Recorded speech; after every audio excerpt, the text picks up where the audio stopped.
রাসূলকে আদেশ করা হয়েছে ওয়া আনদির আশীরাতাকাল আকরাবিন, রাসূলকে আদেশ করা হয়েছে ও পয়গম্বর আপনি আপনার নিকটস্থ যারা আছে তাদেরকে আমার কথাগুলো আপনি আলোচনা করতে থাকেন। বলু লা ইলাহা ইল্লাল্লাহ তুফলিহুন। আল্লাহ রাসূল বলেন ইয়া আইয়ুহান নাস, হে মানুষ সকল, সকলে আমার সঙ্গে পাঠ করে নাও লা ইলাহা ইল্লাল্লাহ মুহাম্মাদুর রাসূলুল্লাহ, তোমাদের জীবনে সফলতা এসে যাবে। আমার উম্মতের উলামায়ে কেরামদের মজলিসের মধ্যে যদি সাধারণ আওমরা বসে যায়, বসার পরে যদি ছোট্ট একটা মাসআলা শিখে, ছোট্ট একটা কথা শিখে, এটা ফিকহি মাসআলা হোক অথবা দ্বীনি মাসআলা হোক, যেটাই শিখবে অল্প সময় যদি বসে যায়, রাসূলুল্লাহ বলেন অল্প সময় বসার মর্যাদা কতটুকু জানোনি? আল্লাহর রাসূল বলেন ৬০ বছর নফল ইবাদত করলে যত নেকি হয়, রব্বে কারীম সম পরিমাণ নেকি প্রত্যেক জনের আমল নামায় লিপিবদ্ধ করে দেয়। তাইলে এইটুকুন নিশ্চিত যে আমাদের আজকের মাহফিলে বসার কারণে আমাদের আমল নামায় ৬০ বছরের নেকি হচ্ছে। কথা সত্য না মিথ্যা? তারপরে রাসূল বলেন উম্মতের উলামায়ে কেরামদের মজলিস কতটা দামি। এইটা দুনিয়ার যেন তেন মজলিস না। তো আমরা 14 তারিখের রাতে আকাশের চাঁদটাকে রাতের গভীরে যতটা সুন্দর দেখতে পাই, আল্লাহর রাসূল বলেন আসমানে যেই সমস্ত ফেরেশতারা থাকে, আসমানওয়ালারা দুনিয়ার ইলম শিক্ষা অর্জন করার এই মাহফিলগুলোকে 14 তারিখের চাঁদের ন্যায় আসমানের মধ্যে ঝলমল করতে থাকে। শুধু তাই না, শুধু তাই নয়, রাসূল বলেন ওয়া নাযালাত আলাইহিমুস সাকিনাহ। চিল্লায়ে বলেন আল্লাহু আকবার। যেন তেন মজলিস না রে বাবা, কপাল পুরারা এই মজলিসে আসতে পারবে না। কেন? কারণ আল্লাহ যাকে নেক কাজ করার সুযোগ দেন, ওই ব্যক্তি কেবলমাত্র নেক কাজ করার জন্য উলামায়ে কেরামদের সামনে বসতে পারে। কথা সত্য না মিথ্যা বলেন? এজন্য কবি সুন্দর করে বলেন এক জামানা সুহবতে বা আউলিয়া, এক জামানা সুহবতে বা আউলিয়া, বেহতর আজ 100 সালে তাআত বেরিয়া। চিল্লায়ে বলেন আল্লাহু আকবার। উম্মতের উলামায়ে কেরামদের মজলিস যেন তেন মজলিস নয়। কয়েকটা বিকাল একটা সকাল যদি আলেমের সাথে তুমি সময় ব্যয় করতে পারো, এই সময়টা কাল কিয়ামতের দিন আলেমের মুহাব্বতের কারণে, বসার কারণে আল্লাহর কাছে এটা কেমন কবুল হবে। কবি বলেন বেহতর 100 সালে তাআত বেরিয়া। উম্মতের উলামায়ে কেরামদের মজলিসে আপনি বসে গেলেন মানে আপনার এই দুনিয়ার সময়টাকে আপনি উত্তম কাজে অতিবাহিত করলেন। চিল্লায়ে বলেন আল্লাহু আকবার। রাসূল বলেন আলাইকুম বিউজালাসাতিল উলামা। রাসূল বলেন উম্মতের উলামায়ে কেরামদের মজলিসে বসে যাও। উম্মতের উলামায়ে কেরামদের মজলিসে বসলে লাভ কি? রাসূল বলেন আলেমদের মজলিসে যদি বসে যাও তো বসতে দেরি হয়, এই জায়গাটাকে আল্লাহর পক্ষ থেকে জান্নাত হিসাবে ঘোষণা করতে দেরি হয় না। আমার বানানো কথা নয়, আমার বানানো কথা নয়। রাসূলুল্লাহ বলেন মাজালিসুল উলামা রাউদাতুম মির রিয়াদিল জান্নাহ। চিল্লায়ে বলেন আল্লাহু আকবার। মাজালিসুল উলামা, উম্মতের উলামায়ে কেরামদের মজলিস দুনিয়ার ভিতরে জান্নাতের মজলিস, যেন তেন মজলিস না। এই মজলিসগুলো কিয়ামতের দিন আমাদের জন্য নাজাতের উসিলা হবে। কারণ এই ওয়াজ মাহফিলগুলো এটা আমরা নিজেরা করি নাই, আল্লাহর পক্ষ থেকে রাসূলকে আদেশ করা হয়েছে। রাসূলকে আদেশ করা হয়েছে ওয়া আনদির আশীরাতাকাল আকরাবিন। রাসূলকে আদেশ করা হয়েছে, ও পয়গম্বর, আপনি আপনার নিকটস্থ যারা আছে তাদেরকে আমার কথাগুলো আপনি আলোচনা করতে থাকেন, আমার দিকে আপনি দাওয়াত দিতে থাকেন। নির্দেশ কার? আল্লাহর নির্দেশ ছিল, রাসূল আপনি আপনার নিকটস্থ আত্মীয় স্বজনদেরকে আপনি দ্বীনের দিকে দাওয়াত দেন, দ্বীনের দিকে দাওয়াত দেন। তা আল্লাহর রাসূলকে আল্লাহ তাআলা নিজে বলছেন আপনি দাওয়াত দেন। আল্লাহর রাসূল সবাইকে দাওয়াত দিলেন। সাফা পাহাড়ের উপরে দাঁড়িয়ে আল্লাহর রাসূল বললেন, এ আমার মক্কার অধিবাসীরা, আমি তোমাদেরকে দাওয়াত দিতেছি, তোমরা সকলেই এক বাক্যে কবুল করে নাও, কুলু লা ইলাহা ইল্লাল্লাহ তুফলিহুন। চিল্লায়া বলেন আল্লাহু আকবার। আল্লাহ রাসূল বলেন, ইয়া আইয়ুহান নাস, হে মানুষ সকল, সকলে আমার সঙ্গে পাঠ করে নাও, লা ইলাহা ইল্লাল্লাহ মুহাম্মাদুর রাসূলুল্লাহ। তোমাদের জীবনে সফলতা এসে যাবে। ওই যে দাওয়াতের ধারাবাহিকতা চলছে, কেমন ধারাবাহিকতা চলছে? আল্লাহর রাসূল নিজে দাওয়াত দিয়েছেন। আল্লাহর রাসূলের দাওয়াতের ধারাবাহিকতায় সাফা পাহাড়ের উপরে আল্লাহর রাসূল সাধারণ মানুষদেরকে উপরে বসতেন, সাধারণ মানুষ নিচে দাঁড়ায় আছে। আল্লাহর রাসূল যখন দাওয়াত দিলেন, একটা ব্যক্তি এই দাওয়াতের বিদ্রোহ করেছিল। কয়টা ব্যক্তি বলেন? এই ব্যক্তি কেমন ব্যক্তি?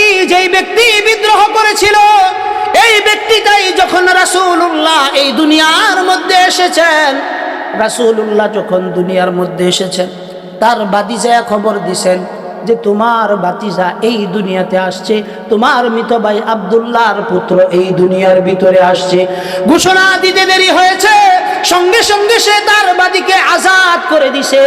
রাসূলের মিলাদে যে ব্যক্তি এত খুশি হলো, ওই রাসূল ওই যখন একত্ববাদের দাওয়াত দিলেন, ওই ব্যক্তি বলছে, মুহাম্মদ তুমি আমাদেরকে বুঝি এই কারণে অতিবাহিত, এই কারণে আমাদেরকে এখানে আনছো। শব্দটা সে কি উচ্চারণ করেছিল? জঘন্য শব্দ উচ্চারণ করেছিল। কেমন শব্দ ছিল? আল্লাহ সেই শব্দের প্রতিবাদ করেছেন।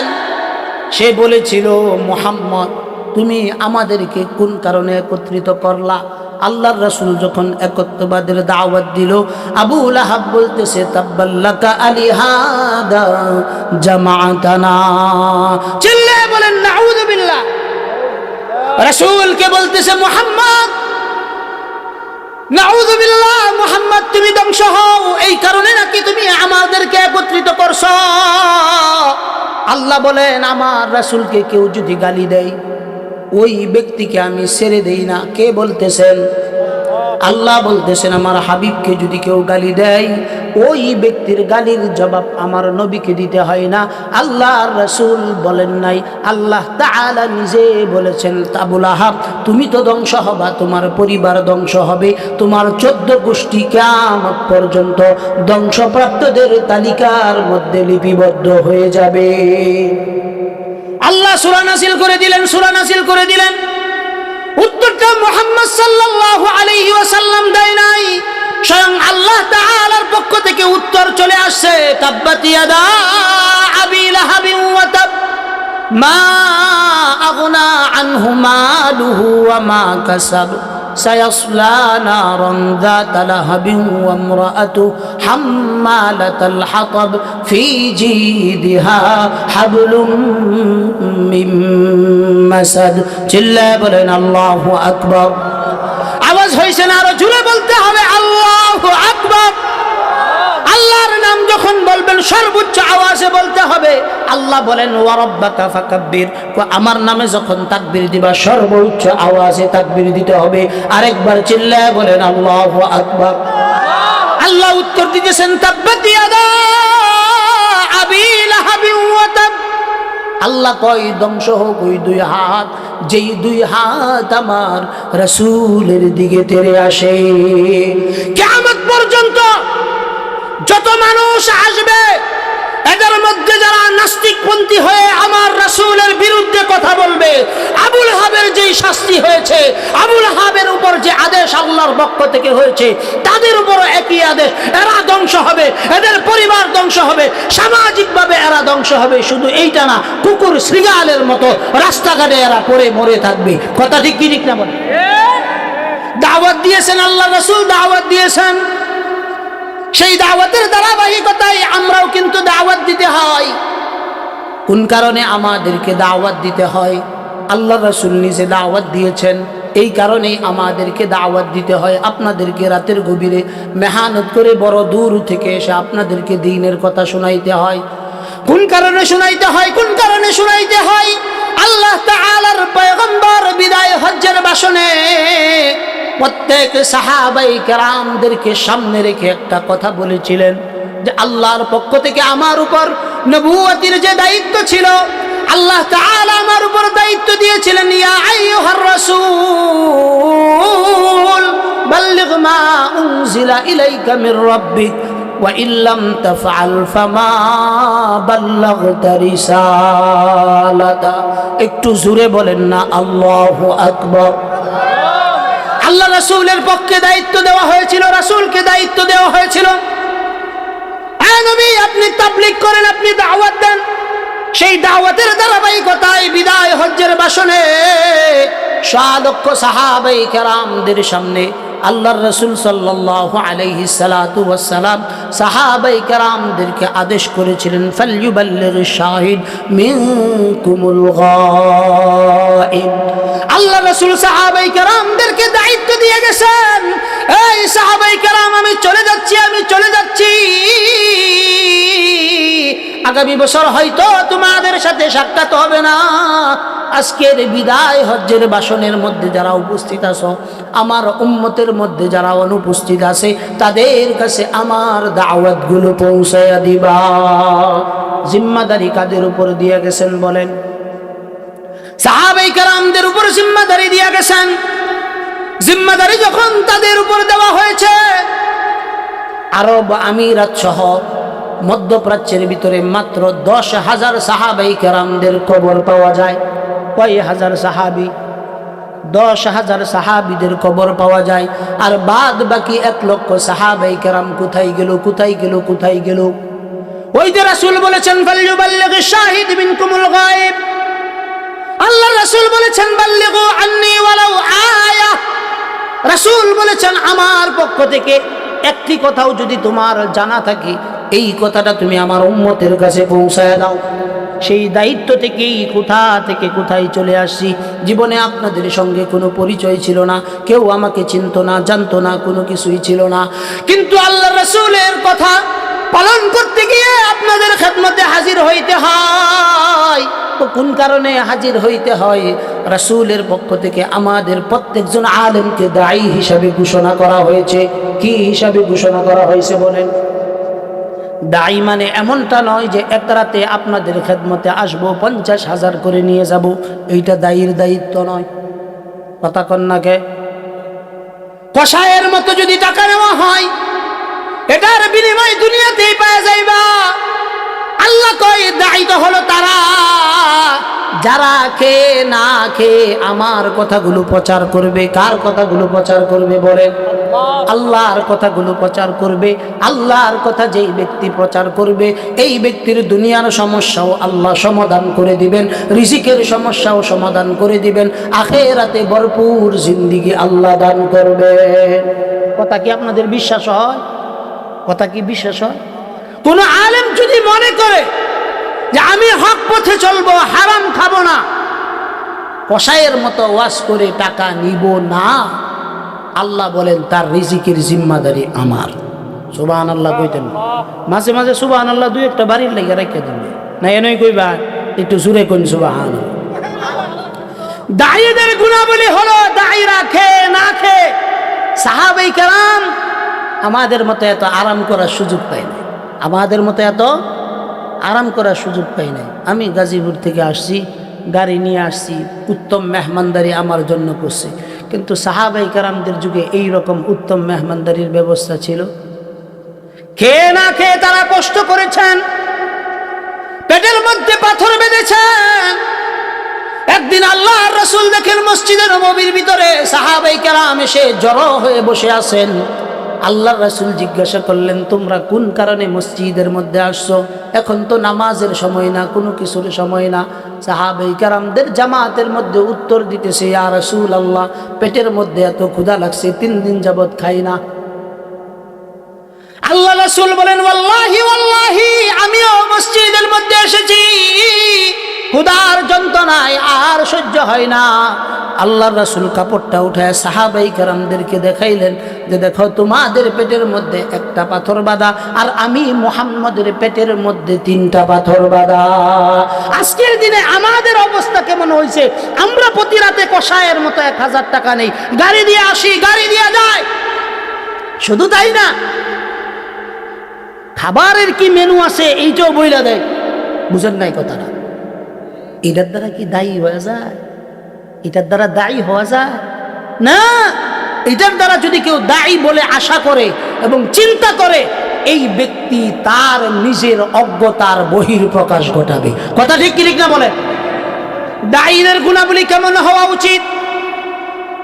এই মিয়া, কোথায় মক্কা মদিনা আর কোথায় বাংলাদেশ পাকিস্তান? 5000 মাইল দূরত্বের জায়গা, মাঝে দিয়া আরব সাগর তো আছেই।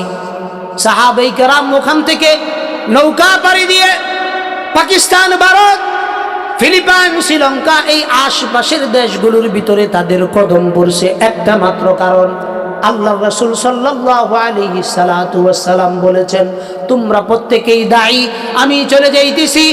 আমার পক্ষ থেকে তোমাদের উপর জিম্মাদারি হলো, আমার যে কথাগুলো আমার উম্মতরা শুনে নাই, তাদের কাছে তোমরা দ্বীনের দাওয়াতগুলো পৌঁছায় দিবা। কার দাওয়াতগুলো পৌঁছাইতে হবে বলেন? আরো জোরে বলতে হবে, কার দাওয়াত? আল্লাহর কথাগুলো পৌঁছাইতে হবে। এই কারণে সাহাবায়ে কেরাম জীবন প্রাণ যুদ্ধ করে, শুধু আমাদের বাংলাদেশ নয়, ওই দিক দা America, Latin America, France, German, Japan, এই সমস্ত রাষ্ট্রগুলো যেগুলো শত শত হাজার হাজার, 5000, 6000 কিলোমিটার, 11000 কিলোমিটারের রাস্তা নৌকা দিয়ে পাড়ি দিয়ে দাওয়াত পৌঁছাইছে। বহু দিনের আগের কথা নয়, সর্বোচ্চ হয়তো 20 থেকে 30 বছর আগের কথা। এখনকার মতো এইরকম ওয়াজ মাহফিল হইতো না, প্রতিটা মসজিদে মসজিদে এইরকম ওয়াজ মাহফিল হইতো না। তখনকার হয়তো 10-5টা মহল্লা মিলে একটা মাহফিল হইতো, তাও কম হইতো। কোনো কোনো সময় বিভিন্ন ইউনিয়নে একটা মাহফিল হইতো, মসজিদ মাদ্রাসার উদ্যোগে মাহফিল হইতো। ওই মাহফিলের ভিতরে আমি নিজে দেখেছি, আমাদের পাকুন্দিয়ার একজন প্রখ্যাত মুফাসসির কুরআন মারা গেছেন, হযরত মাওলানা ইখলাসউদ্দিন রাহিমাহুল্লাহ। তিনি আমাদের এই অঞ্চলে এসে দাওয়াত দিতেন। আমাদের বাড়ি হলো গফরগাঁও, পাগলা থানা, বাসিয়া গ্রামের মধ্যে। আমি নিজে দেখেছি মাওলানা ইখলাসউদ্দিন সাহেব আসরের নামাজের সময় চলে এসেছেন, কেউ তার খোঁজ নিছে না, কোনো কিছু নিছে না। তখন একটা সালার ব্যাগ ছিল উনার, ওই সালার ব্যাগের মধ্যে হিলান দিয়ে মাথাটা ওই সালার ব্যাগের মধ্যে রেখে আসরের নামাজ পড়ে মসজিদে শুয়ে গেছেন। এখনকার মতো চার ব্যবস্থা ছিল না, ফল ফ্রুটের ব্যবস্থা ছিল না, বিস্কিটের ব্যবস্থা ছিল না, চানাচুরের ব্যবস্থা ছিল না। আইসা শুয়ে গেছেন। রাত্রেবেলা একটা বাড়ি থেকে খাবার আসছে, যেই খাবার আসছে একটা দেশি মুরগি জবাই করছে, লম্বা ঝুল দিয়া খানা খাইছে। আমি নিজে দেখছি মাত্র 300 টাকা দিয়ে দিছে। এখন থেকে নিয়ে সর্বোচ্চ 27-28 বছর আগের কথা। কয় বছর আগের কথা বলেন? 27-28 বছর আগের কথা। মাহফিল শেষ, রাত্রেবেলায় তিনি ঘুমাবেন। একটা খাতার ব্যবস্থা ছিল না, কম্বলের ব্যবস্থা ছিল না, তুষকের ব্যবস্থা ছিল না। দিন প্রচার করার জন্য আমাদের পূর্ববর্তী যারা, তারা এতটাই মেহনত করছেন। বর্তমান কারি হাবিবুল্লাহ বেলালি সাহেবের আব্বা মাওলানা আসাদুল্লাহ রহমতুল্লাহ আলাই, তিনাকে আমি দেখেছি গুরানিয়া তিনি ওয়াজ করতেন। গুরানিয়া মাত্র 50 টাকা 60 টাকা মানুষ হাদিয়া দিত। বেলালি সাহেবের কি সুর, তার চাইতেও 1000 গুণ বেশি সুর ছিল ওনার আব্বার। এত কষ্ট করেছেন, তারা ছিলেন দাঈ ইলাল্লাহ। এরা মূলত ছিলেন দাঈ। কত কষ্ট করেছেন, রাস্তাঘাট তখন ভালো ছিল না, গাড়ির ব্যবস্থা ছিল না। এই সমস্ত দায়ীদের কথাই আল্লাহ বলতেছেন যে এরা হলো প্রকৃতপক্ষে দায়ী।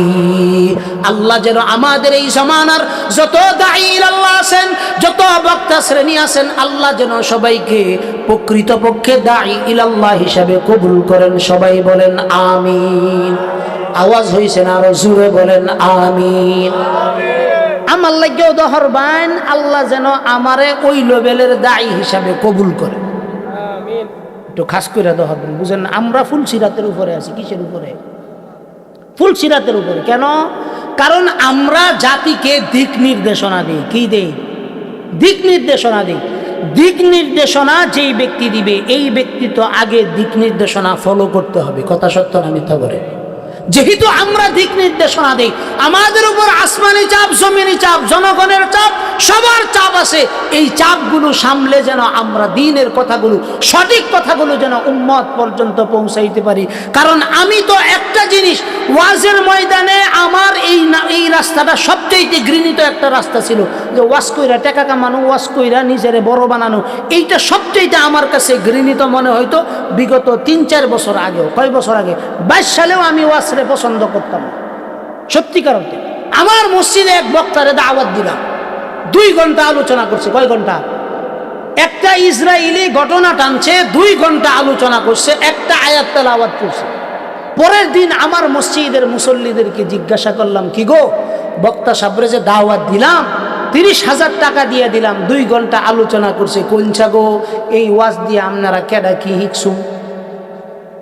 800-900 মুসল্লি, একজনও একটা উত্তর দিতে পারে নাই, দাঁড়াইতে পারে না।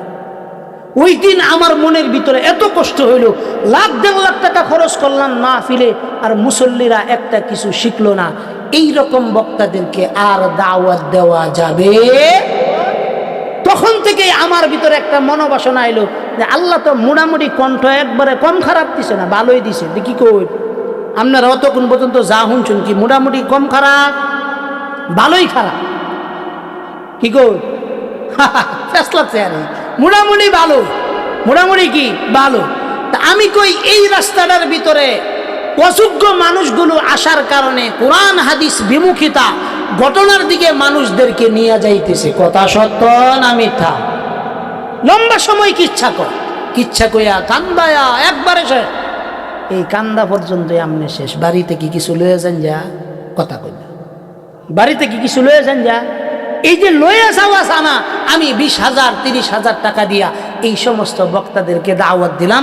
আমি বলতেছি, এইখান থেকে বলতেছি, যেই সমস্ত কমিটিরা জানে যে এই ব্যক্তি কোরআন হাদিসের সঠিক ব্যাখ্যা করে না, এই ব্যক্তিকে দাওয়াত দেয়, কিয়ামতের দিন যেই কমিটি দাওয়াত দিছে, এই কমিটি সর্বপ্রথম আল্লাহর আদালতে আসামি হবে। কি কই? কথাটা কি আপনারা বিশ্বাসযোগ্য মনে হচ্ছেন না অবিশ্বাসযোগ্য? 1 নম্বর, এরা আল্লাহর কাছে আসামির কাঠ গড়ায় দাঁড়াবে। 2 নম্বর, যাদেরকে মানুষ আশা করে দাওয়াত দেয়, তারা যখন কোরআন হাদিসের সঠিক কথা বলা ছাড়া নিজের মন গড়া কিচ্ছা খায়, এমন আজগবি কিচ্ছা কাহিনী কয় যেগুলো শয়তানে অবিশ্বাস করতো না। কথা কয় না? যেগুলো শয়তানেও কি করতো না? বিশ্বাস করতো না। এগুলো কইয়া মানুষদেরকে, বিশেষ করে আব্দুল কাদের জিলানী সম্পর্কে, আমাদের দেওবন্দের আকাবিরদের সম্পর্কে এমন কিছু আজগবি কথা কয় যেগুলো সত্যিকার অর্থে শয়তান শুনলেও আসে। শয়তান শুনলেও কি আসে? এই সমস্ত ওয়াজ কইরা লম্বা সময় 2 ঘন্টা যাইতেছে। আপনার কি মনে হয় না যে আপনি যে কথাগুলো বলতেছেন, এই কথাগুলোর জবাব আল্লাহর কাছে কিয়ামতের দিন দিতে হবে? এটা কি মনে হয়? কথা কয় না। আপনার জবাব দিতে হবে আল্লাহর কাছে প্রতিটা শব্দের জন্য। কেমন ভাবে জবাব দিতে হবে? কিয়ামতের দিন 3 শ্রেণীর মানুষকে আল্লাহ ডাকবেন। এই 3 শ্রেণীর মানুষ, তার ভিতরে আমার মতো বক্তাদেরকেও আল্লাহ ডাকবেন, আলেমদেরকে ডাকবেন। কথা সত্য না মিথ্যা? ডাক দিয়ে আল্লাহ কইবেন, তোমারে তো আমি আলেম দিছিলাম, আলেম শিখছিলাম। এই মৌলবী, তোমাকে তো আমি আলেম দিয়েছিলাম, এই আলেম অনুযায়ী তুমি কি করছো? ফালতু মৌলবী আল্লাহর কাছে কইব, আল্লাহ রাত বিরাতে প্রাইভেট কার লইয়া 2টা 3টা মাহফিল করছিলাম, দুইটা তিনটা মাহফিল কইরা দিনের প্রচার করছি। আল্লাহ কই এগুলো কাল লাগিয়া করছিলা? বাটফার উত্তর দিব, আল্লাহ এগুলো তোমারে রাজি খুশি করানোর জন্য করছিলাম। আল্লাহ কইব না রে বাটফার না, এগুলো তো তুমি আমাকে রাজি খুশি করার জন্য করো নাই, এগুলো করছিলা দুনিয়া অর্জন করার জন্য। মানুষের কাছে যাইবা, সুর দিয়া ওয়াজ করবা, মানুষ শুনবো, শুইনা বাহবা দিব। আবু মুহাম্মদ আব্দুল কাইয়ুম কত বড় বক্তা, কত সুন্দর ওয়াজ করে। আল্লাহ কইব দুনিয়ার ভিতরে তুমি পায়া গেছো, তারপরে কইব তিনটা মাহফিল করছিলা। আল্লাহ প্রশ্ন করব তিনটা মাহফিল কি মাংনা মাংনা করছিলা? ওহন কইব না আল্লাহ মাংনা মাংনা করছিলাম না। কয়টা কইরা নিছিলা? 50,000 60,000 কইরা নিছিলাম। আল্লাহ কইব যা পাওয়ার দুনিয়ার মধ্যে পায়া গেছো, আখিরাতে আমার কাছে পাওয়ার মতো কোনো কিছু নাই। আল্লাহ ফেরেশতাদেরকে বলবেন খুযুহু ফাগুল্লু থুম্মাল জাহিমা সাল্লু। আল্লাহ বলবেন এই ফেরেশতারা ওর গলার মধ্যে ফাট্টা লাগা। আমরা গ্রাম দেশে ধান ক্ষেত কাটার পরে দুই একটা শেয়াল আমরা ধরতে পারি কিনা বলেন? শেয়াল ধরার পরে দেখবেন ছেলেরা ইটা দিয়া ইত্যাদি দিয়া এই শেয়ালটাকে মারে। মারার পরে কলার ডাকবা গলার মধ্যে পেঁচায়া হেঁচড়ায়া হেঁচড়ায়া নিয়ে যায়। পিছন দিয়া বাচ্চারা ওই শেয়ালের মধ্যে ঢিল মারতে থাকে, থাকে কিনা বলে? আল্লাহ কিয়ামতের দিন আমার মতো মৌলবীকে ডাক দিয়া বলবে দুনিয়ার ভিতরে ওয়াজ করছিলা, দুনিয়া অর্জন করছো, দুনিয়া কামাই করছো, বাহবা অর্জন করছো। মুফাসসিরে কোরআন বইলা তোমাকে মানুষ অভিহিত করতো, যেইটা অর্জন করছিলা এটা দুনিয়াতেই পায়া গেছো, আমার কাছে কিছু পাইবা না। ফেরেশতারে কইব গলার মধ্যে শিকল লাগা, জাহান্নামের দিকে হেসরাইয়া হেসরাইয়া নিতে থাক। বুঝেন আল্লাহ অবস্থা? তাইলে আমাগর অবস্থা কি হালত আছে? আমরা ফুলচিরাতের উপরে আসি না অন্য কেউ আছে পৌঁছাওনি?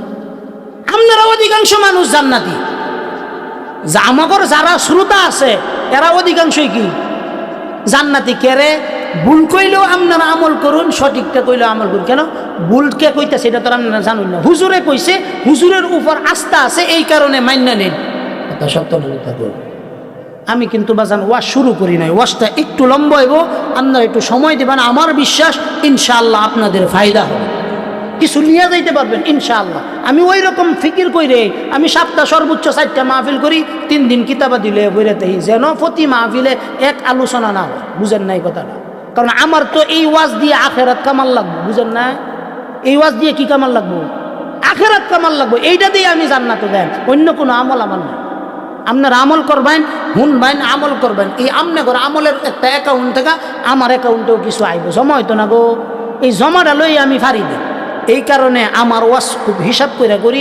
আমি আসমানের নিচে জমিনের উপরে একটা কোনো ওয়াজ পারি না। যেইটা পারি এটা কোরআন থেকে পারি, এর বাইরে আমার কোনো ওয়াজ নাই। আপনারাও দহরুন যে যতদিন বাচ্চা তাই আল্লাহ যেন কোরআনের সঠিক কথাগুলো বলার তৌফিক দান করে। সবাই বলেন আমিন। দুনিয়া যেন আমাকে তার দিকে আকৃষ্ট করতে না পারে। আমি তো চাই গরিবী হালতে যেন আল্লাহর সামনে যায় দাঁড়াইতে পারি। কোন হালত? যে আমার শরীরে একটা সিরা জামা আছে, এমন একটা হালত, অথবা এমন একটা হালত যে আমি শাহাদাত অর্জন করছি, যেখানে আমার হাতটা আমার লগে নাই, মস্তকটা আমার লগে নাই। উসমান হাদির মতো আল্লাহর কাছে যায় হাজিরা দিবার চাই। আল্লাহ যেন আমাদেরকে শহীদ হিসাবে কবুল করেন। সকলেই বলেন আল্লাহুম্মা আমিন। বিসমিল্লাহির রহমানির রহিম। ومن أحسن قولا ممن دعا إلى الله ومن أحسن قولا ممن دعا إلى الله وعمل صالحا وقال إنني من المسلمين। মুসলমান বাবাজিরা, আমার কথাটা খুব দিল দিয়ে শুনবেন। এখন থেকে শেষ পর্যন্ত যে কয়টা কথা বলবো অন্তরের কানটা একটু খোলা রাখবেন এবং বাড়িতেও নেওয়ার চেষ্টা করবেন। আল্লাহ বলেন ওয়ামান আহসানু কাওলা, ওই কথার চাইতে উত্তম কথা আর কার হতে পারে যেই ব্যক্তি মানুষদেরকে আল্লাহর দিকে দাওয়াত দেয়। কার দিকে দাওয়াত দেয়? জোরে বলেন, কার দিকে দাওয়াত দিতে হবে? আল্লাহর দিকে দাওয়াত দিতে হবে, নিজেকে আকৃষ্ট করার জন্য দাওয়াত নয়, আল্লাহকে রাজি খুশি করার জন্য দাওয়াত দিতে হবে। এবং আমি নিজে যে একজন মুসলিম এটাও আল্লাহর কাছে পানা চাইতে হবে যে আল্লাহ আমাকে তুমি মুসলিম হিসাবে কবুল করো। এজন্য প্রত্যেক দায়ের গুনাহবলী হলো আল্লাহর বান্দাদেরকে আল্লাহর দিকে আহ্বান করতে হবে, সুন্দর কথা দিয়া আল্লাহর দিকে দাওয়াত দিতে হবে। আল্লাহ তাআলা কোন তরিকায় দাওয়াত দিব এটা বলে দিয়েছেন। আল্লাহ বলেন, বান্দা আমার বান্দাদেরকে যখন ডাকবা, আমার দিকে যখন ডাকবা, অত্যন্ত সুন্দর সুন্দর ভাষায় আমার বান্দাদেরকে ডাকবা। আল্লাহ নিজে বইলা দিছেন কেমনে ডাকতে হবে। আল্লাহ তাআলা নিজে বলেন, উদউ ইলা সাবিলি রাব্বিকা বিল হিকমাতি ওয়াল মাউইযাতিল হাসানাহ ওয়াজাদিলহুম বিল্লাতী হিয়া আহসান ইন্না রাব্বাকা হুয়া আ'লামু মান ইয়াদিল্লু আন সাবিলিহি ওয়া হুয়া আ'লামু বিল মুহতাদিন। আল্লাহ বলেন, এই দায়রা আমার উম্মতদেরকে ওয়াজ করো। নির্দেশ কার? আপনারা মনে হরুন না যে ওয়াজটা আমরা সংস্কৃতি না। আমি যে মঞ্চের মধ্যে বসে আছি, যেই চেয়ারের মধ্যে বসে আছি, এই চেয়ারটা ছোট মানুষের চেয়ার না। এই চেয়ারের মধ্যে বসে স্বয়ং খুতবা দিয়েছেন মুহাম্মদ আরবি সাল্লাল্লাহু আলাইহি ওয়াসাল্লাম। চিল্লায়ে বলেন আল্লাহু আকবার। মুহাম্মদ আরবি খুতবা দিয়েছেন, আলোচনা করেছেন। মুহাম্মদ আরবি দুনিয়া থেকে বিদায় নিয়ে গেছেন। আল্লাহর পক্ষ থেকে দ্বিতীয় জিম্মাদার যিনি এসেছেন সাইয়্যিদুনা আবু বকর সিদ্দিক রাদিয়াল্লাহু তাআলা আনহু, তিনি উম্মতদেরকে এটার মধ্যে বসে, এই চেয়ারের মধ্যে বসে জাজালু বক্তব্য দিয়েছেন, উম্মতদেরকে নসিহত করেছেন। আবু বকর চলে গেছেন, আল্লাহ তাআলা উমরের উপর দায়িত্ব দিয়েছেন। উমর চলে গেছেন, আল্লাহ তাআলা উসমান রাদিয়াল্লাহু তাআলা আনহু মাজমাইনদের উপর দায়িত্ব দিয়েছেন। উসমান চলে গেছেন, আলীর উপর দায়িত্ব দিয়েছেন। আলী চলে গেছেন, সাহাবায়ে কেরামদের সোয়া লক্ষ সাহাবায়ে কেরামদের জামাত পৃথিবীব্যাপী এই সমস্ত চেয়ারের মধ্যে বসে বসে দাওয়াত দিয়েছেন। তারা চলে গেছেন, তাবিঈনরা দাওয়াত দিয়েছেন, তাবিঈনরা দাওয়াত দিয়েছেন, আইম্মায়ে মুজতাহিদিনরা দাওয়াত দিয়েছেন, দেওবন্দের মুরব্বি উলামায়ে কেরামরা দাওয়াত দিয়েছেন, আরব রাষ্ট্রের মুরব্বিরা দাওয়াত দিয়েছেন। এই চেয়ারটাকে যেন তেন চেয়ার মনে করেন না। আউল ফাউল ব্যক্তিদেরকে আইনা এই সমস্ত চেয়ারে যদি বসেন, কিয়ামতের দিন প্রত্যেকেই আল্লাহর মামলার আসামি হবেন, এতে কোনো সন্দেহ নাই। এতে কোনো কি নাই? সন্দেহ নাই। আপনি মামলার আসামি হবেন, হবেনই। আপনি কি ফাইজলামি মনে করছেন মেয়ে আওয়াজ মাহফিল গুলারে? এই মেয়ে এটা যেন তেন মঞ্চ না। এই মঞ্চে যেভাবে ইসলামের কথাগুলো অকপটে বলা যায়, অন্য জায়গায় কিন্তু আপনি এই সুযোগটা আপনি পাবেন না। আগামীতে একটা সময় আসতেছে, এই ওয়াজ মাহফিলের মঞ্চগুলো যারা রাজনৈতিক বক্তব্য দিয়ে এই রাজনৈতিক বক্তব্য দিয়ে এটাকে বিব্রতকর পরিস্থিতির মধ্যে ফেলতেছে। এতটুকু নিশ্চিত থাকুন, এটা বন্ধ হয়ে গেলে আল্লাহর মামলার আসামি আমরা সবাই হয়ে যাব। এজন্য এই চেয়ারগুলোর মর্যাদা রক্ষা করতে হবে। জোরে বলেন, এই চেয়ারগুলোর মর্যাদা রক্ষা করতে হবে কিনা বলেন। বক্তা যখন দাওয়াত দিবেন, 40-45 মিনিটের আলোচনা শোনার সময় লক্ষ্য করবেন, পুরোটা আলোচনা একবার ভালো করে শুনবেন। শোনার পরে যদি দেখেন এই 40-45 মিনিটের আলোচনায় অন্তত 10 থেকে 15টা আয়াত টানছে, 5টা হাদিস অন্তত টানছে, যদি বুঝেন যে এই রকম আলোচনা করছে, এই ব্যক্তিরা দাওয়াত দিবেন। আর যদি দেখেন টান ভালো, এমন টান মারছে চোখ দিয়ে পানি বার হইছে, আপনিও দাওয়াত দিয়ে দিলেন, এতটুকু নিশ্চিত থাকেন কোরআন হাদিসের বাইরের উল্টাপাল্টা কথাগুলো যারাই বলবে, আল্লাহ রাসূল বলেছেন আমি বলি নাই, আমি করি নাই, এমন কোনো কথা, এমন কোনো কাজ যদি কোনো ব্যক্তি, কোনো দায়ী আমার নামে চালিয়ে দেয়, আল্লাহ রাসূল বলেন ওই ব্যক্তি জাহান্নামে যাওয়ার জন্য অন্য কোনো কারণ লাগবে না, আমার উপর মিথ্যা আরোপ করার কারণে এই ব্যক্তি জাহান্নামে যাওয়া যথেষ্ট হয়ে যাবে। কথা কি বুঝছে? কথা কি বুঝছে বাজান? কথা আমি যা আওয়াজ করাম এটা মনে হল জীবনের শেষ ওয়াজ করতেছি। আপনারা যদি কিয়ামত পর্যন্ত আমার দাওয়াত নাও দিন, দরকার নাই, কারণ এইটা হইলে আমার খাল লাগবে, এরকম না। কথা কয় না। আমি ইমামতি হরি, আমার ব্যবসা আছে, মাদ্রাসা আছে, কিচ্ছু লাগতো না। মুখ যেহেতু আল্লাহ দিছে, রিজিক কি দিত না? তা কথা কর না কেউ। কোরআনে কারীমে আল্লাহ তাআলা বলেন ওয়ামা মিন দাব্বাতিন ফিল আরদি ইল্লা আলাল্লাহি রিজকুহা ওয়া ইয়ালামু মুস্তাকাররাহা ওয়া মুস্তাওদাআহা কুল্লুম ফি কিতাবিম মুবিন। চিল্লায়ে বলেন আল্লাহু আকবার।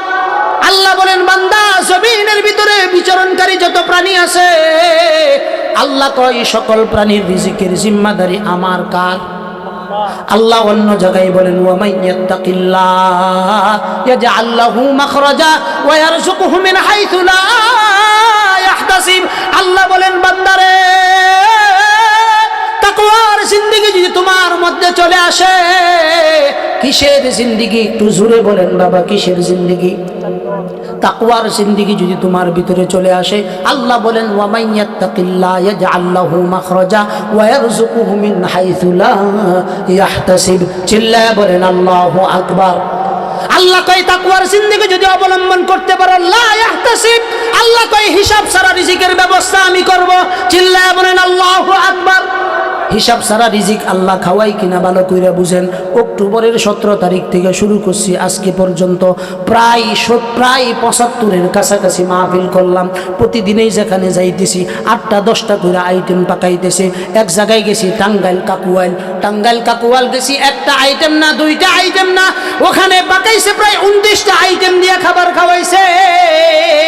আমি বিশ্বাস করতাম না, আমার দিলের ভিতরে ইমানটা এত দুর্বল ছিল যে 2013 সনে হেফাজতের মামলা খেয়ে যখন আমি বাহরাইনে চলে যাই, 2 বছর নয়, 3 বছর নয়, প্রায় 6টা বছর আমি বাহরাইনের মধ্যে ছিলাম। একদিন যখন কোরআনে কারীমের দিকে খুব ভালো করে লক্ষ্য করলাম, ওয়া ফিস সামাই রিজকুকুম ওয়া মা তুআদুন, তাফসীরে ইবনে কাসির থেকে যখন এটার তাফসীরটা আমি পড়লাম, তাফসীরটা পড়তে দেরি হয়েছে, 3 মাসের ভিতরে ভিসা ক্যান্সেল করে আমি বাংলাদেশে চলে আসছি। আল্লাহ যখন বলছেন ওয়া ফিস সামাই রিজকুকুম ওয়া মা তুআদুন, আল্লাহ কয় বান্দা জমিনের মধ্যে কিন্তু রিজিকের ফয়সালা হয় না, জমিনের মধ্যে রিজিকের ফয়সালা হয় না। আল্লাহ বলেন ওয়া ফিস সামাই রিজকুকুম, আল্লাহ কয় রিজিকের ফয়সালা করি আমি আসমানে। জোরে কোন কোথায়? তখন আমার ভিতরে ভয় আসলো, হায় হায় আমি কি করলাম? বেশি রিজিক কামানোর জন্য আমি বাহরাইনে চলে আসলাম, অথচ আমার জন্য রিজিক তো আমার মাতৃভূমিতে বরাদ্দ আছে। আসতে দেরি হয়েছে, আল্লাহ রিজিকের দরজা চতুর্দিক দিয়ে খুলে দিয়েছেন। কোন জায়গা থেকে রিজিক আসতেছে, কিবা আসতেছে আমার মস্তিষ্কে নাই। আল্লাহ বলেন ওয়া মাইয়াত্তাকিল্লাহ ইয়াজআল লাহু মাখরাজা ওয়া ইয়ারযুকুহু মিন হাইথু লা ইয়াহতাসিব। চিল্লায়ে বলেন আল্লাহু আকবার। আল্লাহ কয় বান্দা তাকওয়ার জিন্দেগি অবলম্বন কইরা লও। যদি তাকওয়ার জিন্দেগি তোমার মধ্যে চলে আসে, আল্লাহ কয় আমি আসমান ফেরে তোমার জন্য রিজিকের ব্যবস্থা করব। জোরে কইতেন না সুবহানাল্লাহ। এজন্য যদি কেউ এই চিন্তা করেন, আমি যদি এভাবে না চলি, এভাবে যদি আমার সন্তানকে বাহিরে না পাঠায়, আমি কিভাবে চলবো, কিভাবে ফিরবো? আল্লাহ কয় বান্দা মুখ যখন দিছি, রিজিকের জিম্মাদারি কার? আরো জোরে বলতে হবে, রিজিকের জিম্মাদারি কার? সেই আল্লাহ বলতেছেন ইয়া আইয়ুহাল্লাযীনা আমানু আনফিকু মিম্মা রাযাকনাকুম মিন ক্বাবলি আন ইয়াতিয়া ইয়াউমুন লা বাইউন ফীহি ওয়ালা খুল্লাতুন ওয়ালা শাফাআহ ওয়াল কাফিরুনা হুমুয যালিমুন। আল্লাহ বলেন বান্দা যে রিজিক আমি তোমাকে দিছি, এই রিজিক থেকে তুমি আল্লাহর রাস্তায় দান করো। কোন রাস্তায়? জোরে বলতে হবে, কোন রাস্তায়? আল্লাহর রাস্তায় দান করো। কোন কারণে? আল্লাহ কো ফীহি ওয়ালা বাইউন ফীহি ওয়ালা খুল্লাতুন ওয়ালা শাফাআ, ওই দিনের আগেই তুমি দান করে ফেলো যেদিন সকল বেচা বিক্রি আল্লাহ বন্ধ করে দিবে। যেদিন সকল বেচা বিক্রি কি হয়ে যাবে? বন্ধ। তাইলে আমাদেরকে খাওয়ায় কে? আরো জোরে বলতে হবে, আমাদেরকে কে খাওয়ায়? আমাদের যদি ক্ষেত খামার না থাকে, কোনো কিছু না থাকে, রিজিকের ব্যবস্থা আল্লাহ করবেন, আল্লাহ করবেন, এই বিশ্বাস নিয়ে যদি কোনো আলেম সবুর করে ধৈর্য ধরে, আল্লাহ তাআলা চতুর্দিক থেকে তার জন্য রিজিকের ব্যবস্থা করে দিবেন। সামান্য একটা উদাহরণ দিয়ে ভালো করে বুঝবেন। 2007 সনে আমি বিবাহ করেছি। বিবাহ যখন করি তখন আমি গাজীপুর বুটবাজার বরাবরই আল আরাফা কেন্দ্রীয় জামে মসজিদের ইমাম এবং খতিব। ওই সময় আমার বেতন ছিল 2007 সালে 9,000 টাকা। বিবাহ যখন করি তখন আমার বেতন মাত্র 9,000 টাকা। বিবাহ যেদিন শেষ হয়ে গেল, বিবাহ শেষ হওয়ার 3 মাসের মাথায় মসজিদ কমিটি বেতন করছে 13,000 টাকা। কয় হাজার টাকা বলেন? 13,000 টাকা বেতন করছে। এই 13,000 টাকা বেতনের পর যখন আমার প্রথম বাচ্চা হলো, এই বাচ্চা যেদিন থেকে হয়েছে ওই দিন থেকে নিয়ে আল্লাহ তাআলা 2 হাতে এত বেশি রিজিক দিতেছেন যা থোয়ারও জায়গা নাই। আল্লাহ কয় ওয়া মাইয়াত্তাকিল্লাহ ইয়াজআল লাহু মাখরাজা ওয়া ইয়ারযুকুহু মিন হাইথু লা ইয়াহতাসিব। চিল্লায়া বলেন আল্লাহু আকবার। এজন্য ভাই, ওয়াজ মাহফিলের বিনিময়ে যেন আমি আমার জান্নাতকে আল্লাহর পথে বিক্রি না করে দেই।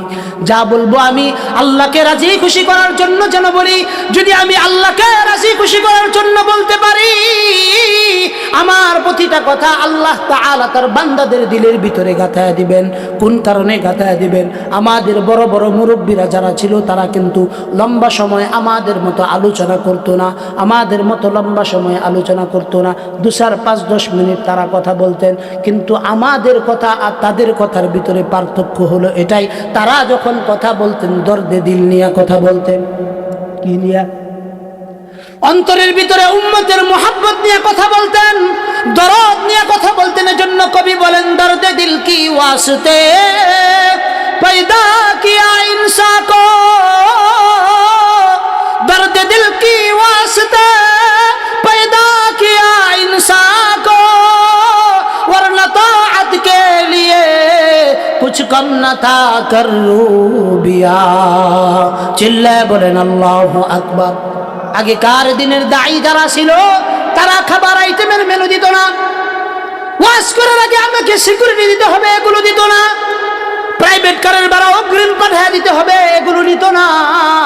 তাদের ভিতরে একটা ইন্টেন্সি ছিল, দয়া ছিল, মায়া ছিল, যে একজন ব্যক্তি যেন বেনামাজি যেন নামাজি হয়ে যায়, একজন বদ্দিন যেন দিনদার হয়ে যায়, এইটুকুন দর্দে দিল তাদের ভিতরে ছিল। আজকের দিনে আমাদের ভিতরে এই দর্দে দিল না থাকার কারণে আমরা লম্বা সময় আলোচনা করি, উম্মতের ভিতরে পরিবর্তন আসে না। উম্মতের ভিতরে কি আসে না? এই কারণে সমাজে সুদীর সংখ্যা বেশি, সমাজে ঘুষখোরের সংখ্যা বেশি, সমাজের ভিতরে চাঁদাবাজদের সংখ্যা বেশি। কথা সত্য না মিথ্যা বলেন? মসজিদের মিম্বর থেকে এখন সুদের কথা বলা যায় না। কোন কারণে বলা যায় না? কারণ নামদারি মুসলমান আমাদের এই দেশে আছে, কিন্তু প্রকৃতপক্ষে কোনো মুমিন আমাদের এই সমাজের ভিতরে নাই। মসজিদের ইমাম সাহেব যদি জুমার দিন আলোচনা করে, সুদের বিষয়ে যদি ইমাম সাহেব আলোচনা করে, মসজিদ কমিটি আসরের সময় ডাক দিয়া বলে, হুজুর এই জমানায়ও এসে কি আপনার সুদের আলোচনা করতে হবে? সুদ ছাড়া কি সমাজের ভিতরে আর কোনো বিষয় আলোচনা করার কি কোনো বিষয় কোরআন হাদিসে নাই? এই রকম প্রশ্ন করে কিনা বলেন? একটু জোরে বলবেন, আরো জোরে বলেন, এই রকম প্রশ্ন করে কিনা বলেন? অথচ আল্লাহ তাআলা নিজে বলতেছেন, ইয়া আইয়ুহাল্লাযীনা আমানুত্তাকুল্লাহ ওয়া দারু মা বাকিয়া মিনার রিবা ইন কুনতুম মুমিনিন। চিল্লায়ে বলেন আল্লাহু আকবার। আল্লাহ বলতেছেন, ইয়া আইয়ুহাল্লাযীনা আমানুত্তাকুল্লাহ। আল্লাহ বলেন, হে ঈমানদাররা তোমরা আমারে ভয় করো। নির্দেশ কার? তারপরে আল্লাহ কয়, ওয়াদারু মা বাকিয়া মিনার রিবা ইন কুনতুম মুমিনিন। তোমার মসজিদের ইমাম সাহেব তোমার পাঞ্জেখানার ইমাম সাহেব যদি শুক্রবার দিন জুমার আলোচনা করে, সুদ খায়েন না, সুদ খাইলে মারাত্মক ধরনের গুনাহ হয়। আল্লাহ কয় ইমাম সাহেবের আলোচনা শুই না যদি তুমি মুমিন হও তাইলে সুদের কারবার থেকে ফিরে আসো। বলতেছেন কে? যেখানে আল্লাহ কথা বলতেছেন ফাইল্লাম তাফআলু ফা'দানু বিহারবিন মিনাল্লাহি ওয়া রাসূলিহি, আল্লাহ বলেন এই উম্মত, আল্লাহ তাআলা বলেন হে আমার বান্দা, কোরআনে কারীমের যে আলোচনা আমি সুদের বিরুদ্ধে বলছি, আল্লাহ কই এই সুদের আলোচনাগুলো শোনার পরেও যদি তুমি সুদ খাও তাহলে নিশ্চিত থাকো তুমি আল্লাহ এবং তার রাসূলের বিরুদ্ধে সরাসরি যুদ্ধ ঘোষণা করলা। কে বলতেছেন? হাদিসে রাসূল বলেছেন যেই ব্যক্তি একটা টাকা সুদ খায়, আল্লাহর রাসূল বলেছেন যেই ব্যক্তি সুদী লেনদেনের সঙ্গে জড়িত, এই ব্যক্তি সর্বপ্রথম যে গুনাহটা করে, এক নাম্বার গুনাহ হলো ওই ব্যক্তি স্বয়ং আল্লাহর সঙ্গে যুদ্ধ ঘোষণা করে। জোরে কন্না নাউজুবিল্লাহ। এই ব্যক্তি স্বয়ং আল্লাহর সঙ্গে যুদ্ধ ঘোষণা করে। সর্বছোট গুনাহ যেটা তার মাধ্যমে হয়, আপন নিজের মা, যে মা আমাকে গর্ভধারণ করেছেন, এই মার সাথে জিনা করার গুনাহ প্রতিদিন তার আমলনামায় লেখা হয়। তার আমলনামায় কি হয়? তারপরেও মানুষ সুদী কারবার থেকে ফিরে আসে না। কোন কারণে ফিরে আসে না? অথচ আল্লাহ বলছেন ইয়ামহাকুল্লাহুর রিবা ওয়া ইউরবিস সাদাকাত। আল্লাহ কই যদি সদকা করো আমি সম্পদ বাড়ায় দেব, সুদ যদি খাও এটাকে আমি সংকীর্ণ করে দিব। ওয়া আহাল্লাল্লাহুল বাইআ ওয়া হাররামার রিবা। আল্লাহ কই ব্যবসা যদি করো আমি বরকত দেব, আর যদি রিবা তুমি যদি সুদী কারবার করো, আল্লাহ কই তোমার সুদী কারবারটাকে আমি সংকীর্ণ করে দিব। কিভাবে সংকীর্ণ করে দিবেন খুব ভালো করে লক্ষ্য করুন। আপনারা কি কষ্ট পাইতেছো? হ্যাঁ, আরে মেয়ে শুনুন, আমি কই ভালো হইরা বুঝুন। যদি মনে হরেন এনে বইও আপনি সুদ খান, তারপরেও শুনুন, শুনলে লাভ আছে। শুনলে কি আছে? কথা কয়, শুনলে কি আছে? ওন এইটা আপনি কেমনে বুঝবেন লাভ আছে? আম গদ্দেশ কি মানুষের পাতলা পায়খানা হয় না গো? কথা কয় না। পাতলা পায়খানা হওয়ার পরে এক কান্দা মুদ্রা খাওয়াইতে তা হ্যাঁ পিছনদা কেতাছে, সারতাছে, কিন্তু সারার কারণে কি মুদ্রা খাওয়ানি বন্ধ হয়? কোন কারণে খাওয়ায়? কোন আশায় খাওয়ায়? হ্যাঁ সারতে থাক আমি খাওয়াইতে তাই, হ্যাঁ খাইতে থাক আমি সারতে তাই। খাওয়াইতে খাওয়াইতে খাওয়াইতে খাওয়াইতে যখন সাইরা আর কুলাই পাইতো না, যখন আটকে যাইব এমনিতেই স্যালাইন কাজ করবো। সুবহানাল্লাহ কইতে আল্লাহ কইতেছে এইরকম বান্দা যেইটা তুমি মানতা না এইটাও হুনো, শুনলে লাভ কি? এক সময় তোমার এই কথাগুলো যে কোনো সময় আল্লাহ তোমার সিনার ভিতরে ভয় দিয়া দিতে পারে। কি দিয়া দিতে পারে? ভয় দিয়া দিতে পারে। তো ভয় দিয়া দিলে ফায়দা কি? ভয় দিয়ে দিলে তোমার যে পিছনের জিন্দিগির যত গুনাহ করছো, আল্লাহ কয় সকল গুনাহগুলো আমি মাফ করে দেব। সুবহানাল্লাহ কইতেন না? এখন মনে করেন আপনি 2-4-15-20 লাখ টাকা সুদে কামায়া বড় লোক হয়ে গেছো, তাই বললে কি তওবা হলে আল্লাহ মাফ করতো না? কথা কই না কে? হ্যাঁ, বিশ্বাস আছে তো আল্লাহ যে মাফ করবো? কথা কয় না। প্রত্যেকের ভিতরে এই বিশ্বাস থাকা জরুরি। আল্লাহ নিজেও কয় যেই ব্যক্তি সুদ খাইল সে যদি সুদী কারবার থেকে তওবা কইরা আসে, আল্লাহ বলেন এটা আমার ইচ্ছা, আমি তাকে মাফ করে দিতেও পারি। আমরা আশাবাদী আল্লাহ মাফ করে দিবেন। কোন কারণে আল্লাহ মাফ করবেন? আল্লাহ নিজে বলতেছেন কোরআনে কারীমের ভিতরে, ইয়া আইয়ুহাল্লাযীনা আমানু, ইয়া আইয়ুহাল্লাযীনা আমানু তুবু ইলাল্লাহ তাওবাতান নাসুহা। চিল্লায়া বলেন আল্লাহু আকবার। আল্লাহ যেন বড় মায়া নিয়া মোহাব্বত নিয়া এই মজলিসে যারা বসে আছি সবাইকে বলতেছেন, যারা দোকানপাটে বসে আছে তাদেরকেও বলতেছেন, এক কথাই আল্লাহর যত বান্দা আছে সকল বান্দাদের দিকে দয়ার্দ্র ভাষা নিয়ে আল্লাহ বলতেছেন, বান্দারা তোমরা যারা ঈমান আনছো আমার কাছে তওবা করো, আমার কাছে তওবা করো। আমরা রবকে প্রশ্ন করলাম, রব কিভাবে তওবা করব? কিভাবে তওবা করলে আপনি কবুল করবেন? আল্লাহ কয় বান্দা তওবা যখন করবা তওবাতান নাসুহা করো, প্রকৃতপক্ষে অন্তরটাকে আল্লাহর কাছে পুরা সিলিন্ডার করে যেই গুনাহ করছো এই গুনাহ করবা না এটার ওয়াদা করো। নির্দেশ কার? আরো জোরে বলতে হবে, নির্দেশ কার? সেই আল্লাহ তাআলাই বলতেছেন, ইয়া আইয়ুহাল্লাযীনা আমানু তুবু ইলাল্লাহ তাওবাতান নাসুহা। অন্য জায়গায় আল্লাহ তাআলা বলেন ইন্নাল্লাহা হুয়াত তাওয়াবুর রহিম। জোরে বলেন আল্লাহু আকবার। তওবাকারী যারা আল্লাহর কাছে তারা বড় পছন্দনীয় ব্যক্তি, বড় পছন্দনীয় ব্যক্তি। কোন কারণে তওবাকারীরা আল্লাহর কাছে পছন্দনীয় ব্যক্তি? আল্লাহ রাসূল নিজে বলেছেন আত্তাইবু মিনাদ দামবি কামাল্লা দামবালা। জোরে বলেন আল্লাহু আকবার। রাসূল বলেন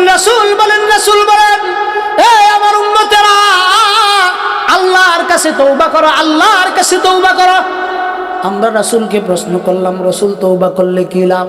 রাসূল বলেন তওবা যদি করো আল্লাহ তাআলা তোমার পিছনের সকল গুনাহ খাতাগুলো মাফ করে দিবেন। সেই কথাটাই আল্লাহ তাআলা আমাদেরকে বড় মহব্বত দিয়া, আদর দিয়া বলতেছেন, বান্দারা জীবনে যত অন্যায় করছো, অপরাধ করছো, আমরা কেউ বুকের মধ্যে হাত দিয়ে বলতে পারবো না যে আমাদের গুনাহ নাই। সত্য না মিথ্যা বলেন? আমাদের গুনাহ নাই এই কথা আল্লাহর কাছে কোনোদিন বলতে পারবো না। কোন কারণে বলতে পারবো না? কারণ গুনাহ করতে করতে জিন্দেগিটারে আমরা ধ্বংস করে দিয়েছি। এই কারণেই তো নামাজের মধ্যে আমরা আল্লাহর কাছে সর্বশেষ বৈঠকে আমরা দোয়া করি কিনা বলেন? দুরূদ শরীফ পড়ি, আত্তাহিয়াতু পড়ি, দুরূদ শরীফ পড়ি, দয়মা সূরা পড়ি, আল্লাহুম্মা ইন্নী যালামতু নাফসি। আল্লাহর কাছে আমি আমার নিজের গুনাহগুলো প্রকাশ করতেছি। আল্লাহুম্মা ইন্নী যালামতু নাফসি যুলমান কাসীরা। চিল্লায়ে বলেন আল্লাহু আকবার। আওয়াজ হয় নাই, আর একটু জোরে বলতে হবে আল্লাহু আকবার। আল্লাহর কাছে মায়ার ভাষা নিয়ে বলতেছে আল্লাহুম্মা, আয় আল্লাহ, ইন্নী যালামতু নাফসি। আল্লাহ গো, আমি তো আমার উপর জুলুম করছি। আল্লাহ কয় জিগাই বান্দা কতানি করছো? আমি নিজে উত্তর দিতেছি জুলমান কাসীরা। আল্লাহ এমন জুলুম করছি যেইটার কোনো সীমারেখা নাই, কাসীরা, অত্যাধিক করছি। আল্লাহ বলেন এখন আমি কি করব? আপনি আল্লাহর কাছে বলতেছেন ওয়ালা ইয়াগফিরুদ দুনুবা, আল্লাহ গো তুমি ছাড়া আমার গুনাহ মাফ করার কেউ নাই। আল্লাহর কাছে যখন কোনো বান্দা বড় মোহাব্বত নিয়া, দর্দে দিল নিয়া আল্লাহর কাছে যখন হাত উঠাই, আল্লাহ বলেন আমি বান্দা যখন আমার কাছে চাইতে দেরি, আমি বান্দার দোয়া কবুল করতে দেরি করি না। আল্লাহ নিজের গুণ ঘোষণা করতেছেন কুরআনে কারীমে। আল্লাহ তাআলা বলেন উদউনি আস্তাজিব লাকুম। চিল্লায়া বলেন আল্লাহু আকবার। আল্লাহ কয় বান্দা আমার কাছে চাও, আমার কাছে চাও। আল্লাহ কয় উদউনি আস্তাজিব লাকুম, বান্দা আমার কাছে যদি চাইতে পারো আমি রব তোমার দোয়া কবুল করে নিব। জোরে বলেন আল্লাহু আকবার। এজন্য আল্লাহর কাছে বড় আশা রাখতে হবে যে আল্লাহ আমি আমার জীবনে জুলুম করছি। খুব ভালো করে লক্ষ্য করেন, আল্লাহ তাআলা আদমকে সৃষ্টি করছেন। আদমকে সৃষ্টি করার পর আল্লাহ বলছেন আদম তুমি ওই গাছের কাছে যাও না। আমাদের দেশে হুজুররা বলে এটা গন্ধম গাছ, কোরআন হাদিসে কোথাও এই গাছের নাম গন্ধম গাছ না। কি গাছ না বলেন? ভালো হয়ে বুঝছেন তো কথা? কোরআন হাদিসে এই গাছের কোনো নাম নাই। আল্লাহ বলছেন লা তাকরাবা হাযিহিশ শাজারা ফাতাকুনা মিনাজ জালিমিন। আল্লাহ কয় আদম এই গাছের কাছেও যাও না। এই গাছের কাছে যদি যাও তোমার ক্ষতি হবে। ফেরেশতা কিন্তু খুব সুন্দর ভালো করে ওয়াজ করছে। কিভাবে ওয়াজ করছে? আমার মতো জুব্বা লাগাইছে, সুন্দর একটা ফাগরি পরছে। ফাগরি পইরা আম্মা জান রায়া কইতেছে আম্মা জান আপনি তো জানেন না আল্লাহ কিন্তু কয়েকদিন পরে আপনারে জান্নাত থেকে বের করে দিবে। আমি আপনার খায়ের খাহি হিতাকাঙ্ক্ষী, আমি আপনাকে অনুরোধ করতেছি আপনি ওই গাছের কাছে যান, ওই গাছের ফলটাকে আপনি খায়া ফেলেন। যদি একবার খেয়ে ফেলতে পারেন আল্লাহ আর জান্নাত থেকে আপনাকে বের করবে না। ওয়াজটা কি 2 নাম্বার ব্যক্তি করছিল না 1 নাম্বার ব্যক্তি? জোরে বলেন কয় নাম্বার ব্যক্তি করছিল? এজন্য যেন তেন ব্যক্তির ওয়াজ শোনা যাবে না। যেন তেন ব্যক্তির যদি ওয়াজ শুনেন ঈমান আমল উভয়টাই যাইতে পারে। ঈমান আমল কিভাবে যাবে? কিভাবে যাবে? যেমন আমাদের দেশে অনেক মানুষ আছে আব্দুল কাদের জিলানীকে আল্লাহর ওলি মনে করতে করতে এমন জায়গায় নিয়ে গেছে, গান গাই আই বড় পীর আব্দুল কাদের জিলানীর জিলানী, তোমারি নামের গুণে আগুন হইয়া যাই পানি। জোরে কর নাউযুবিল্লাহ। আগুন যদি পানি হয় একমাত্র আল্লাহর আদেশে হবে। এখানে আব্দুল কাদের জিলানীকে তার বাবারও কোনো ক্ষমতা নাই। কথা সত্য না মিথ্যা বলেন? আল্লাহর ওলিদের কেরামত সত্য, কোনো সন্দেহ নাই। আল্লাহর ওলিদের কেরামত আছে, কিন্তু এই কারামতের মানে এইটা নয় যে আল্লাহর ওলিকে আল্লাহর সমপর্যায়ে নিয়ে যাইতে হবে। আমাদের দেশে 2 নম্বর ওয়াজ, 2 নম্বর পীরের বন্ধ কিছু ওয়াজিন আছে, এগুলো ওয়াজ করে। তো আল্লাহর রাসূল যখন মেরাজের মধ্যে যাইতেছিল, আল্লাহর রাসূল যখন বাইতুল মুকাদ্দাস থেকে মেরাজে সফর করবে, তো আল্লাহর রাসূলকে যখন সিদরাতুল মুনতাহায় নিয়ে পৌঁছানো হলো, ওই জায়গায় আল্লাহর রাসূল একাকী যাইতে ভয় পাইতেছেন। কোরআন হাদিসে কোথাও এইরকম লেখা নাই, কথা নাই। আল্লাহর রাসূল ভয় পাইতেছেন, এমন সময় আব্দুল কাদের জিলানী তার পিঠের বারজাটা আল্লাহর রাসূলের কদমের নিচে রাখছেন। কোন নাউযুবিল্লাহ। এইরকম ওয়াজ আপনারা শুনছেন কিনা? এগুলো শাসটলের ওয়াজ। শাসটলে দেখবেন জারিগাল বাউল গান, আনন্দের তুফান, মিলিয়া বাউলা গান আর মুর্শিদি গাইতাম, আগে কি সুন্দর দিন কাটাইতাম। এইরকম জারি গান বাউল গানগুলো ইমান ধ্বংসের কারণ। এগুলো কি ইমান ধ্বংসের?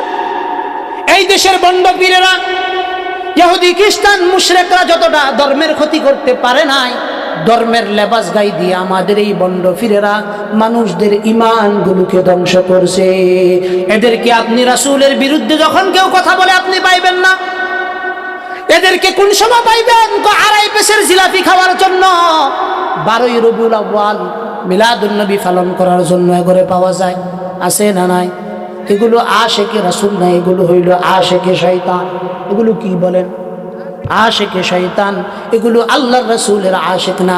আশেক কারা? তো আশেক হইল ওই সমস্ত ব্যক্তিরা যেই ব্যক্তির সামনে আমার রাসূলের বিরুদ্ধে বলা হবে, ওই ব্যক্তি আল্লাহর রাসূলের বিরুদ্ধে বলতে দেরি হবে, ওখানেই তাকে স্টপ করে দেওয়া হবে। সামনে বাড়ার আর কোনো সুযোগ নাই। ঠ্যাংটাও সোজা রাখবে না, পাউটাও সোজা রাখবে না। এইটা হলো আশেকে রাসূলের দায়িত্ব। কথা ঠিক কি ঠিক না বলেন?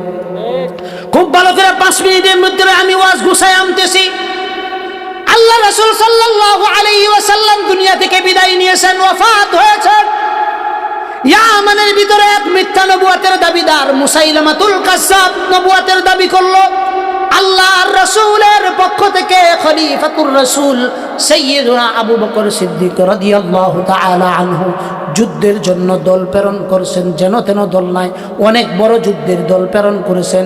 এই যুদ্ধের দল প্রেরণ করার মধ্যে আল্লাহর হাবিবের পক্ষ থেকে নিযুক্ত খলিফা আবু বকর বলতেছেন, যতক্ষণ না পর্যন্ত মুসাইলামাতুল কাজ্জাবের কল্লাটা, তার মস্তকটা যেই ব্যক্তি আমার সামনে এনে হাজির করতে পারবে তাকে পুরস্কৃত করা হবে।